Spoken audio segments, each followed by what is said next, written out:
Do we need to supplement with progesterone?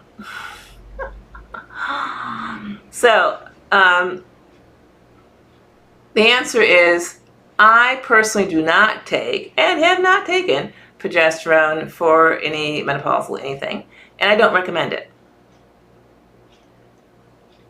And I've helped a lot of women get rid of their perimenopausal, postmenopausal, menopausal symptoms without progesterone, estrogen, or testosterone supplements. So in my experience, there is no need whatever for external testosterone, progesterone, or estrogen. There's no disease which is benefited by those interventions. So I would say, if you feel a need to swallow a pill every day, and if you feel the need to add to the bottom line of some corporation that makes these pills, then absolutely. But as far as your health goes, no.